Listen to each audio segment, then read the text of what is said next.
Hello, it's Tom here. Just want to add a quick note before we go into this episode talking about is this the end of democracy? We make a reference in the episode about the vote of no confidence in Olaf Scholz. That vote has since taken place since we recorded this episode, and there will be federal elections in Germany. So just a bit of context there before we get into the episode. Thanks. Hope you enjoy the episode. Hello and welcome to the Political Dispatch, the podcast that explores big issues and ideas in a conversational way. My name is Lily Mott. I'm Sid Kodapati. And I'm Tom Spare. In each episode, we'll guide you through a compelling topic examining the politics, policies, and key players involved. So, 2024 was heralded as the year of the election, as a record number of countries were holding elections in the same year. With these elections came warnings that many democracies could be weakened by internal division and external influence. Across 2024, we've seen large swings to right-wing and authoritarian political parties and actors. This surge in support for the right matches with longer-term trends. For example, Freedom House reported this year that global freedom declined for the 18th consecutive year. Their report, Freedom in the World, measures democratic autonomy, political and civil rights. Francis Fukuyama once boldly declared the end of history and the victory of liberal democracy. 35 years later, we ask, is this the end of democracy? So guys, this is a big topic we are covering today, democracy and its potential demise. Tom, what's your take on it, man? Yeah, it is a big topic. And I sort of wanted to frame it from a little bit of a historical point of view and then talk about what's going on at the moment. So between the fall of the Berlin Wall in 1989 and 2010, we saw an exponential growth in the number of democracies around the world.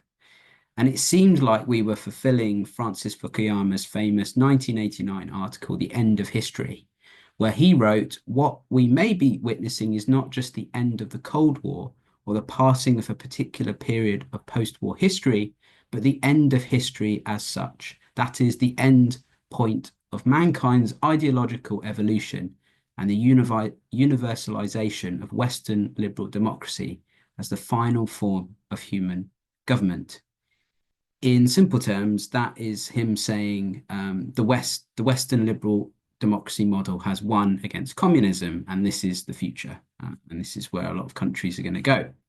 So his vision for the world seemed a reality through the 90s and into the early noughties. However, as I mentioned in the introduction, there's been a decline in the number of countries that are free around the world. This decline matches with analysis by Our World in Data, which I think is supported by Oxford University, which says the number of people living in liberal or electoral democracies has dropped from a high of 3.94 billion people in 2010 to 2.35 billion people in 2023, a decline of 40%. We can talk about this sort of later in the episode, but a lot of people point to the financial crash of 2007-8 as a sort of one of the reasons why this started to happen, why we started to see this decline. But it's not just Freedom House and the researchers at Our World in Data who have identified worrying trends. The Open Society Foundations found in 2023 that 57% of 18 to 35-year-olds think democracy is preferable to any other form of government, compared to 71% of older respondents. So we're seeing a growing number of democracies in crisis, and potentially the younger population as well being less supportive overall. And there's lots of examples where democracies are being challenged. So you can take the example of Germany. The German Chancellor Olaf Scholz has called for a vote of confidence in his leadership, which if he loses will trigger an early federal election.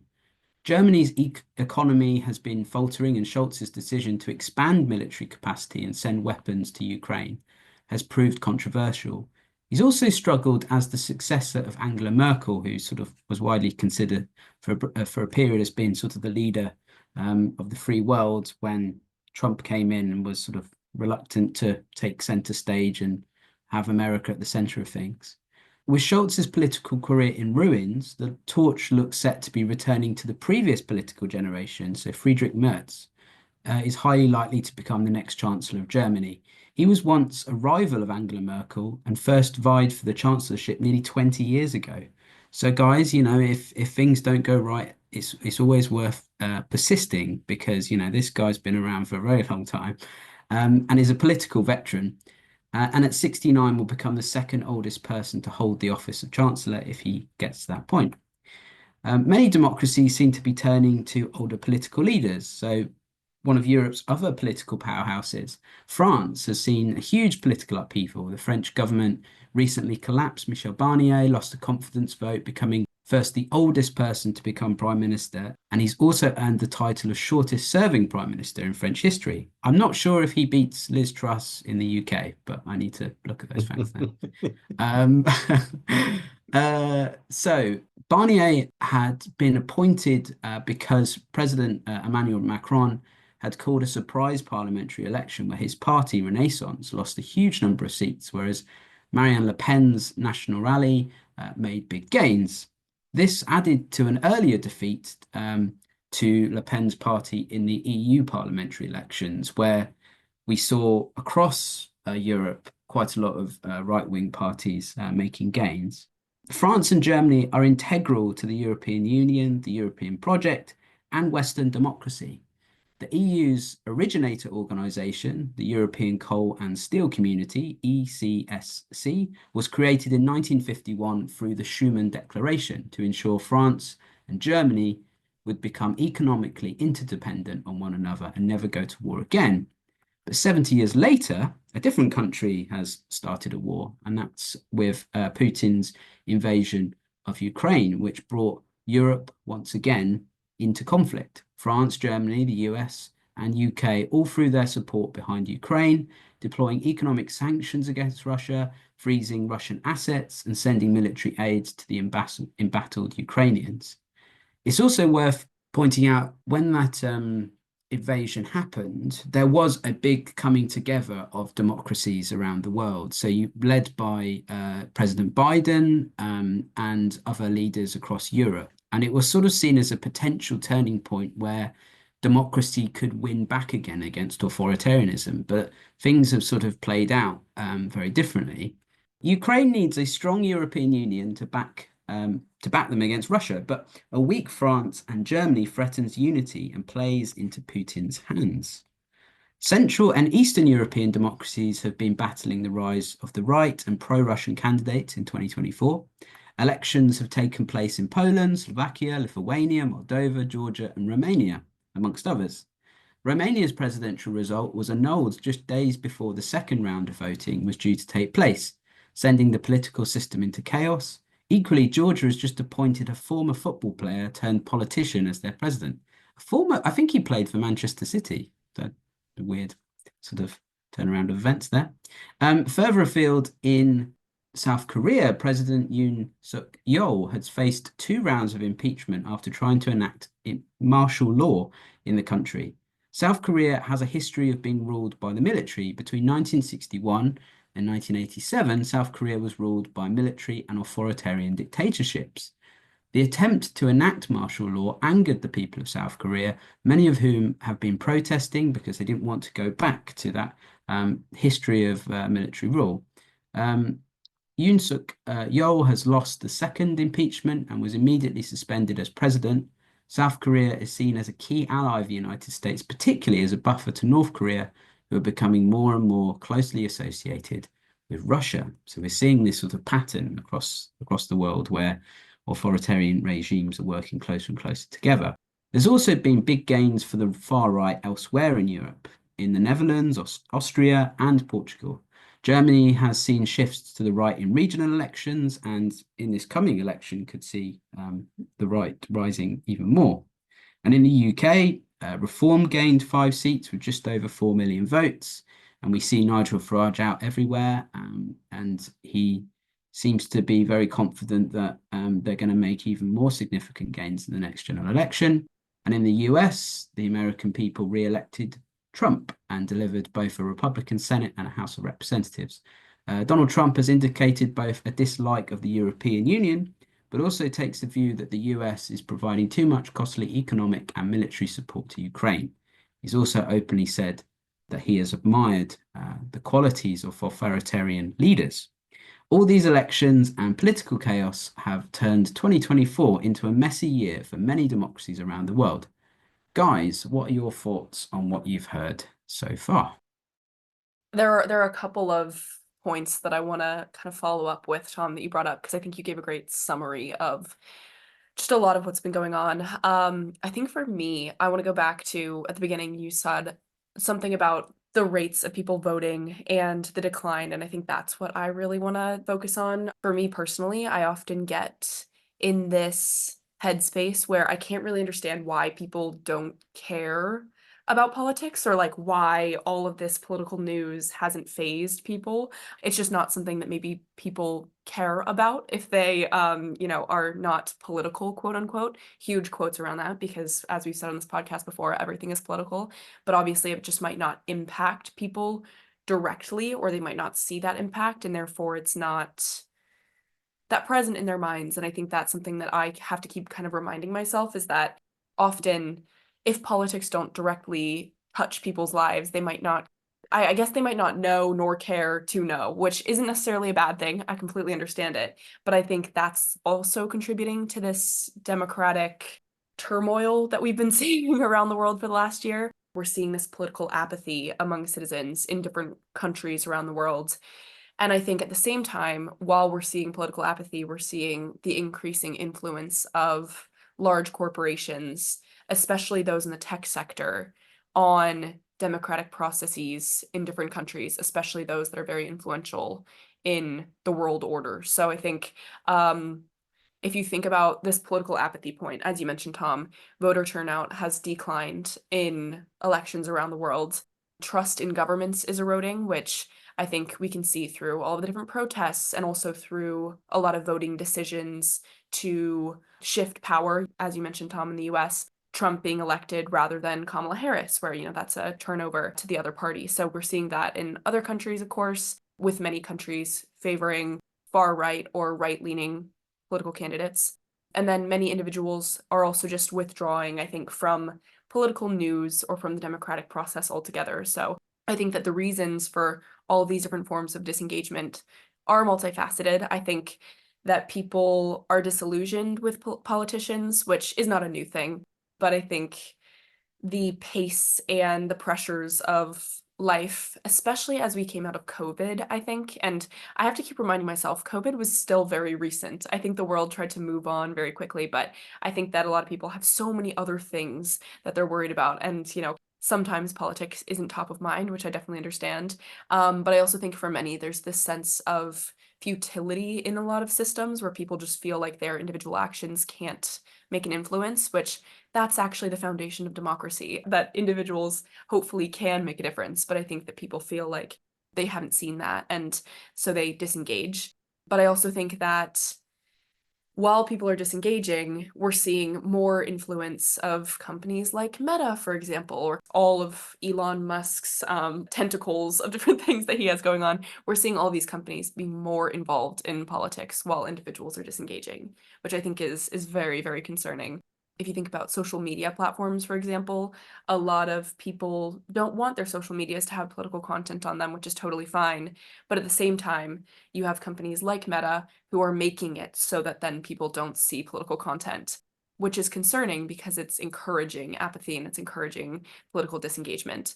I think also data collection is something that a lot of people are really concerned about, especially with this most recent election. I do think that we're seeing more targeted advertising and disinformation campaigns specifically that are meant to suppress voter turnout and sway public opinion. And I also do think we're seeing movements slowly creeping up that might encourage digital voting, for example, or like more online forms of democratic engagement, which I think are really positive, but we didn't see that fast enough, I think, to impact this year's elections. So maybe in future democratic cycles. But anyways, that's something for another episode. I'm sure we could discuss, I guess online voting and if that might be possible. But I do think that people are nervous about data collection and what that could mean. Again, something that we could talk about in a later episode. But I think tech influence in politics, as I mentioned, we see Elon Musk, who's now directly involved with Donald Trump's administration. And we're just seeing this revolving door between companies and politics. And I think then that even further erodes people's trust in politicians, and probably makes them less likely to participate in future elections if they did in this past one. So I think that also contributes. And then, of course, we're seeing large corporations who are holding influence over policymakers. And again, this isn't new, but I think that I personally am just seeing it a lot more when we do see these companies having direct seats at the table in political discussions that maybe we haven't in the past. And that makes me feel as though, my vote doesn't have an impact when, Elon Musk is funneling millions, billions of dollars into politics, and that's just the way that it is. So I think all of these things are weakening democratic principles, and I think that they're creating this really difficult feeling of disillusionment for people across the world. And I think the declining rates of democratic participation were the most concerning part of all of this for me, just that people felt like they didn't even want to go out and vote. They couldn't see themselves represented.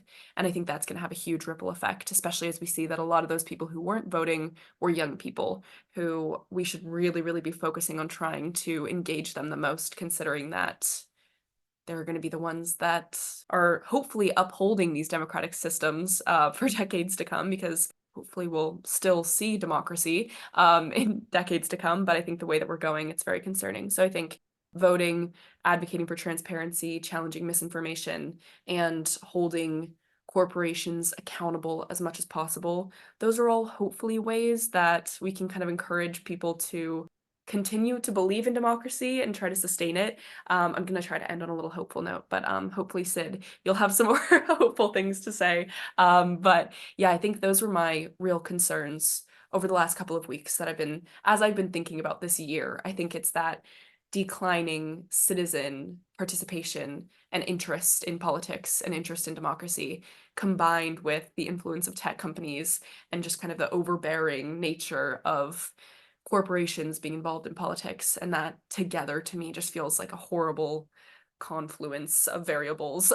But yeah, Sid, what do you think? Hopefully, please bring some positivity. I'm sure you've got something, because that was kind of a half-hearted attempt at being positive, but No, I think the concerns that you have, Lily, and also your thoughts on how democracy is kind of panning out since 89 or so, Tom, are so valid at the end of the day. It is so apparent for people, like for all three of us, it's very apparent because we just probably 1% more politically aware or politically active as most people. Just 1%. And we see the trends, we see the changes, we see the patterns and things that are going on. And uh, it's concerning for sure. If democracy in general is declining, and that's a concern. If a right wing, I mean, this what I'm about to say next might be a little controversial because it definitely goes against what I believe in, but in terms of like which political side I choose to support, but I still feel that democracy is much bigger than left or right, or center for that matter. If a right-wing party is getting elected legitimately, on not on the basis of misinformation, but is there to represent a certain side of a certain section of the population, and if they do that like in a proper way, in a democratic way, then it is their right. That's the thing about democracy.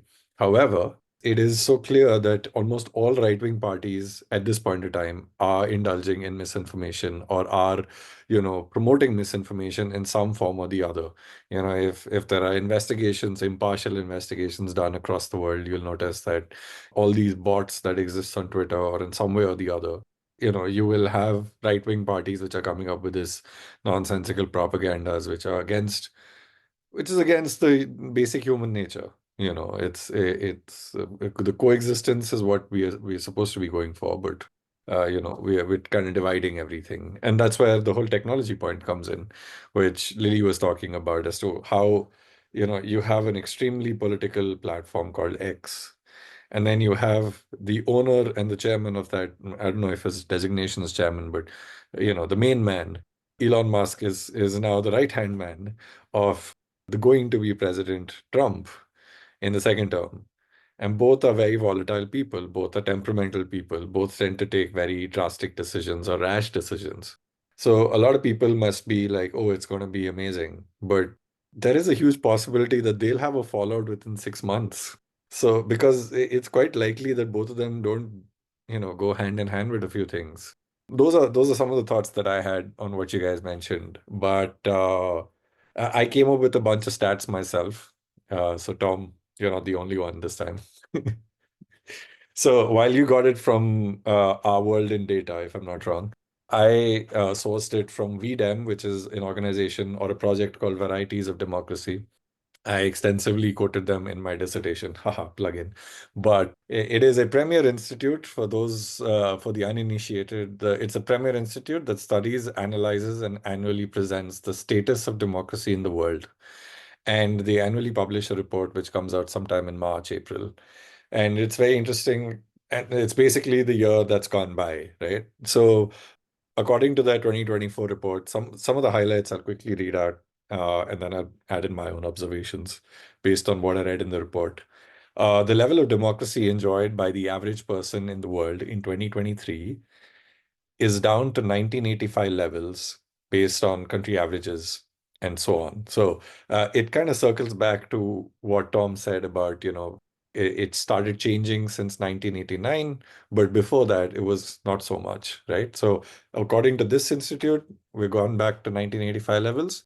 Moreover, since 2009, almost 15 years in a row, the share of the world's population living in autocratizing or autocratic countries has overshadowed the share living in democratic countries. So they have different categories that they sort the countries in. You have a liberal democracy, you have an electoral democracy, then you have a little bit of gray area in between, and then you have electoral autocracy, and then an autocracy or slash dictatorship. So even an electoral autocracy is an autocratic country. That's what they're trying to say. Tendencies cannot be overlooked, and that's what we're probably talking about. And the decline is pretty stark in Eastern Europe, South and Central Asia. India, with 18% of the world's population, accounts for about half of the population living in autocratizing countries. That's the impact that it has. Yeah, but the ray of hope that we look at is Latin America and the Caribbean, which are going against the global trend, in fact, where democracy levels are actually increasing, according to the studies done by VDEM. And larger countries in this region are more democratic than smaller ones, probably barring Argentina at this point in time, at least. How does VDEM go ahead and analyze this? Because it's very important that we understand. So they have certain indices which they see and maintain. Some of them are freedom of expression, clean electoral processes and conducting clean elections, freedom of association, and so on. Those sort of metrics. Now, one of the main concern area for me is my home country, India, right? And so far, at least till about 2016, I would say, a lot of countries around us were quite autocratic or in military rule or having elections every 2 or 3 years. But now, India has been an autocratic country as well since 2018, according to VDEM. And I would consider it to be a little earlier, but that's the reality of it. And the numbers don't really lie. And what VDEM basically finds is that large countries with large economies and large populations, such as India, Mexico, the Philippines, Pakistan, Poland, Russia, and Turkey, they've all significantly declined on democracy. And it's also interesting to note that a lot of these countries are the BRICS countries. So if I have to talk about India, it's been happening for a while now. With Modi at the center of power, the decline has been staggering to say the least. And I admit that, I don't support nor do I resonate with his policies or his party's policies, but the systematic deterioration of the freedom of expression, compromising the independence of media, crackdowns on social media, harassment of journalists, civil society activists, so on. That has really, and also primarily the opposition parties. It really shows why we are doing so badly. And we've been categorized as an electoral autocracy since 2018, and we've kind of remained there since. So, at least we're consistent that way. But but amongst all the BRICS countries, the one ray of hope, or I would not just a ray of hope, I think it's a beacon of hope, is Brazil. Just a bit of context on how Brazil sort of, the status of democracy went down and then it came back up. And for a country that is like the fifth largest country in the world, has a sizable population, over 200 million. So in 2016, when President Dilma Rousseff was removed from office in a process that polarized Brazilian voters, uh, Bolsonaro was elected as president in after a couple of years. Now, his presidency had a lot of attacks on media, restrictions on academic freedom, lots of hate speech, not just by his party members, but also by himself. I mean, he's made some of the most atrocious, sexist, misogynistic statements ever. And that took for a head of state to make something like that. Kind of reminds you of Trump, but that's where we are. And attempts to undermine the electoral system and so on and so forth, even the judiciary for that matter. Now, he was there for a while, and then in 2022, when the polls happened, Lula da Silva defeated Bolsonaro, uh, and with a sizable majority, and took office in 2023. And he spent the year just fixing everything that went wrong in Brazil. Now, he's a left-leaning socialist leader. However, he is progressive. He is all for democracy, and he's not trying to usurp power for his own gains and so on. So that is definitely something which is, which really helps, and which really helps you hope for a better future, and to think that, okay, we have a polarized country over here which turned itself around in a span of 8 years. Maybe some of the other countries will take a little longer, but people will realize that. So it's got to come to like a saturation point, according to me. If I had to summarize, it's not hard to imagine a doom and gloom future for democracy. However, it also makes people think, people like us especially, think what a new form of governance can take its place and yet hold its values. And I think that kind of circles back to what Lily was saying about digital voting and so on. And to quote Barack Obama from a conclave that he attended in India many years ago, and he was being interviewed by the senior journalist, and he was asked about democracy and the slow rate of development and so on. And he said, look, democracy isn't perfect. It has its flaws, but it's still the best form of governance in our world. And for me, that really summarizes my perspective on politics of choosing the least damaging option. And that really, yeah, it's going to survive. It's, yeah, democracy as a concept is very young, but it's going to survive. It's going to take time, but it's going to survive. Nice, Sid. It is an important message to say. Brazil has bounced back. Although I, my concern about Brazil is that, is this just the mirroring of what happened in the US, where you have an elderly, very well-known political leader who comes after an authoritarian leader to try and change things around, and De Silva's just had a brain, I think, a hemorrhage or something like that. So he's in recovery. So that there are, there are concerns about that side of stuff. And I think, to Lily's point around sort of social media, we, in our first term in our MA, we were looking at the power of the media, and ownership is a really important aspect of the media. And we sort of studied about Habermas and the refeudalization of the media sector, where he argued that in the latter half of the 19th century, private institutions began increasingly to assume public power and to intervene in the political process. And in the 20th and 21st centuries, that's changed a bit, as we've seen institutional power and influence has transferred to a handful of individuals of old and new media. And Elon Musk's purchase of X is one example of that. But also the multifaceted nature of his ownership, that he owns Starlink, for example, which has links with Ukraine and Russia, and his sort of overall influence. But then I was also thinking about the relationship between like politicians, bureaucrats, and business. And in Japan, for example, it's what's openly known as the Iron Triangle. It's this conveyor belt. It's this cycle where politicians will have been in business, or bureaucrats would have been in business and then go into politics. And after politicians finish in office, they then go back into business, and so it sort of feeds the cycle. And you mentioned, Sid, about Turkey. The president of Turkey was once quoted as saying, "Democracy is like a train. When we reach our destination, we get off." And so for a lot of these folks, it's just a means to an ends, and it's a way of getting what they want. Putin demonstrated this in Russia, but also I think we do have to think that a lot of this is cyclical. And in my dissertation, I was looking at my plug now for my dissertation, was around sort of generational theory, and Strauss and Howe talked about the cycles of history, and that basically we are in these inevitable loops where we have a spring, a summer, an autumn, and a winter of cycles of history. And we're currently living through a winter, which will likely continue until the early 2030s. And then we'll go into spring and things will start to look a lot better again. So I think you can take a lot of different perspectives, really. But the future of democracy seems like it's actually being led by very small countries. You look at sort of the Scandinavian model, you look at a lot of sort of Eastern European democracies are using online voting quite successfully and are able to rebuff, any interference.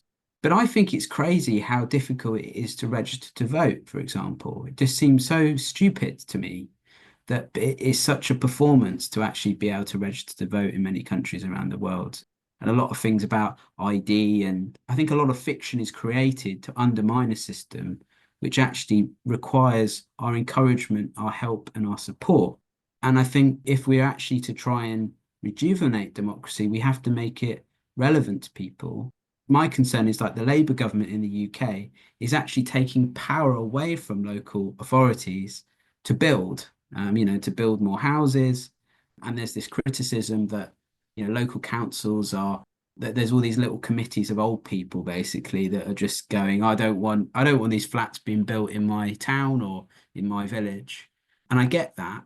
But I think if we are able to allow people to make choices in their local community as to where they get their energy from, what type of buildings they have in their town or city, and even doing like basic things like you guys have probably noticed this, that in the UK, there's just a lot of like Victorian housing, which is a maximum of 2 floors.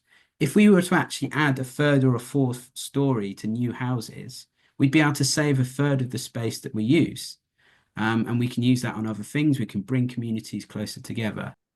So there are a couple of things that's probably worth throwing out there too. Because I don't want to be too negative about this. It's very easy to go, oh crap, look at all these terrible things that are going on. But I think it demonstrates a sort of cycle.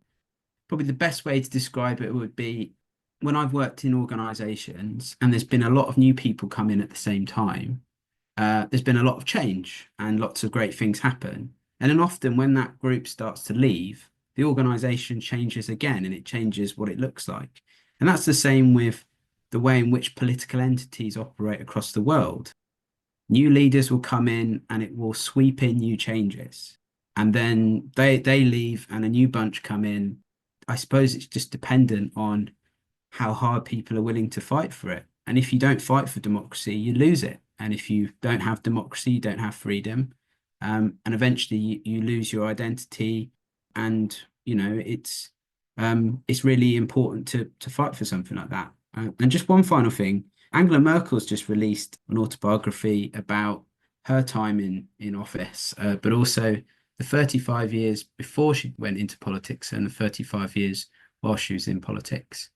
She made this really interesting, well, her story is very interesting because she grew up in an authoritarian regime in the east of Germany, and then she became, Chancellor of all of Germany and wanted to offer democracy and freedom to huge amounts of people, including taking in like 1 million refugees from Syria, for example. A lot of people will criticize the way in which she's operated and her relationship with Europe, but she was always of the opinion that, look, I've lived in authoritarian regime. It's not great. You can't say and do what you like. You can't be yourself. And I think a lot of people have probably taken democracy for granted.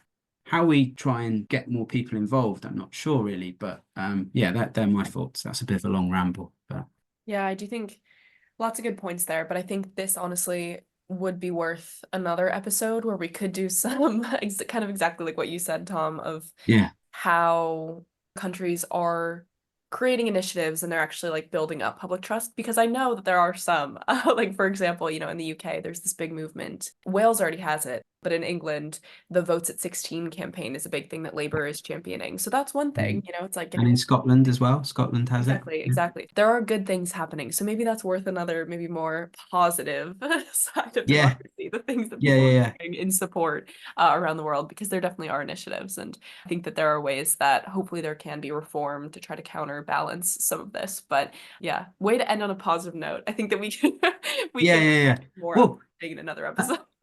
yeah, that'd be good. I think that would be a good early 2025 episode because people are, January, February time is quite depressing, particularly in the UK. Sorry, guys, like you've chosen to be here, but like it can be a very depressing place in January, February. So having the idea of having a bit more of a beacon of hope would be quite nice, wouldn't it? Maybe some like democracy resolutions. Yeah, That can be a yeah. future episode. That'd be nice. How you can help yourself and democracy at the same There time. you go. Mhm. Anything else to add, Sid?